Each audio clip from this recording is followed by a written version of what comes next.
Assalamualaikum warahmatullahi wabarakatuh. Perkenalkan, nama saya Muhammad Iksan Sapari dengan NIM 2106158. Di sini saya akan menjelaskan tentang hubungan teori bahasa dan otomata dengan komputasi sejarah, bahasa pemrograman, dan karakteristik dari setiap translator. Hubungan antara teori bahasa dan otomata dengan komputasi. Teori bahasa dan otomata merupakan bagian dari teori komputasi pada ilmu komputer. Beberapa teori komputasi dating dari bahasa dan rekayasa sistem, tapi kebanyakan dari matematika. Dalam hal ini, penekanannya adalah pada pembacaan masalah. Melalui contoh-contoh ilustrasi masalah, dapat dikenali latar belakang dari suatu konsep dan hubungannya dari definisi dan teorema yang ada. Teori bahasa merupakan suatu gagasan mendasar dalam komputasi yang menjadi tools untuk mengenali persoalan.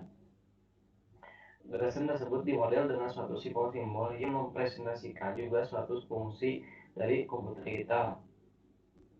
Teori bahasa pada awalnya lebih diarahkan untuk mengenali suatu tata bahasa dan dapat mendefinisikan spesifikasi formal dari tata bahasa tersebut, sehingga pada akhirnya dapat definisikanlah langkah-langkah algoritma dalam pemrosesan suatu bahasa. Sejarah perkembangan bahasa pemrograman. Berikut adalah ringkasan sejarah bahasa pemrograman. Yang pertama, sebelum 1940. Pada zaman ini, terdapat bahasa pemrograman yang pertama kali muncul sebelum adanya komputer modern. Artinya, bahasa pemrograman lebih tua dari komputer itu sendiri. Bahasa mesin ini tergolong bahasa tingkat rendah karena hanya berupa kode 0 dan 1 atau bahasa biner. Yang kedua, 1940-an. Pada 1940-an, komputer bertenaga listrik dibuat dengan kecepatan yang sangat terbatas dan kapasitas memori yang mencukupi untuk programmer memprogram. Kemudian terciptalah bahasa assembly atau assembly language. Bahasa assembly adalah bahasa simbol dari bahasa mesin. Setiap kode bahasa mesin memiliki simbol sendiri dalam bahasa assembly. Beberapa bahasa pemrograman yang berkembang pada masa itu yaitu yang pertama plan kalkul, yang kedua ENIAC coding system, yang ketiga CX10. Yang ketiga periode tahun 1950-an sampai dengan tahun 1960-an. Mulai tahun 1950 dibuatlah bahasa pemrograman modern yang turun-temurun dan tersebar luas hingga saat ini.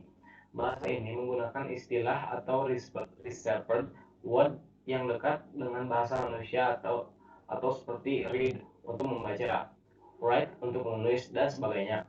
Beberapa bahasa pemrograman yang berkembang dalam periode ini yang pertama Pascal, kedua Port, ketiga C, keempat Smalltalk, yang kelima Prolog, yang keenam ML, dan yang terakhir adalah SQL. Yang keempat periode 1980-an, konsolidasi model performa. 1980-an adalah tahun dari konsolidasi relatif. C++ dikombinasikan dengan sistem programming dan berorientasi objek.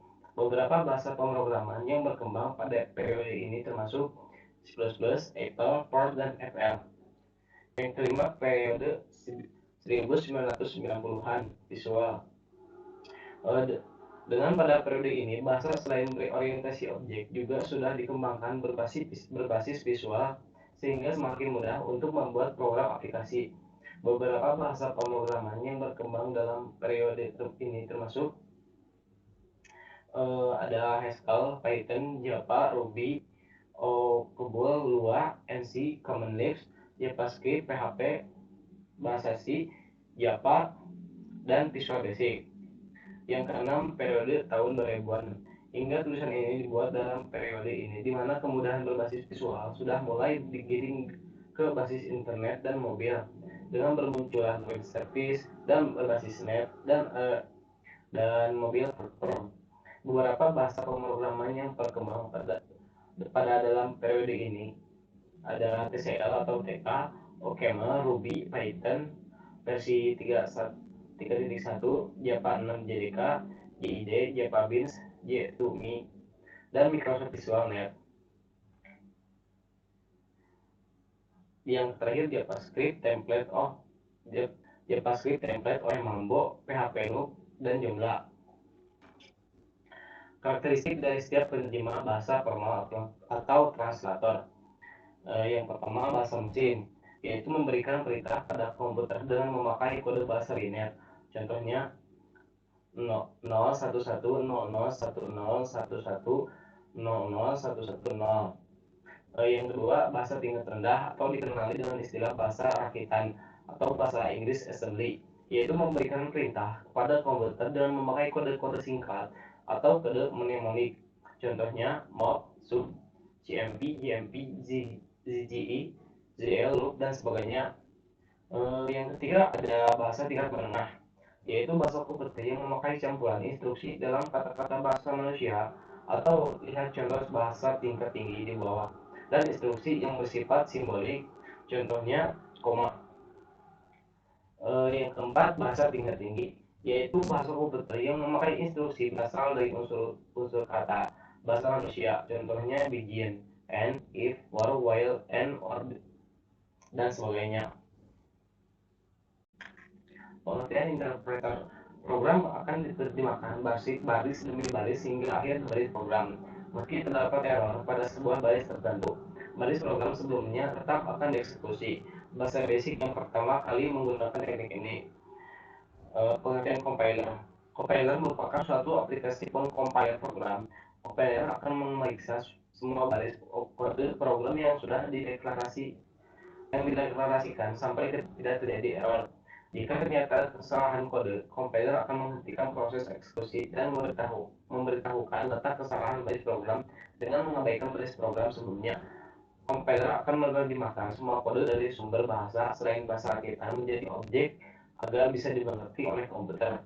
Bahasa pemrograman yang menggunakan compiler adalah COBOL, C, dan Pascal. Cukup sekian dari saya. Mohon maaf bila ada kesalahan. Assalamualaikum warahmatullahi wabarakatuh.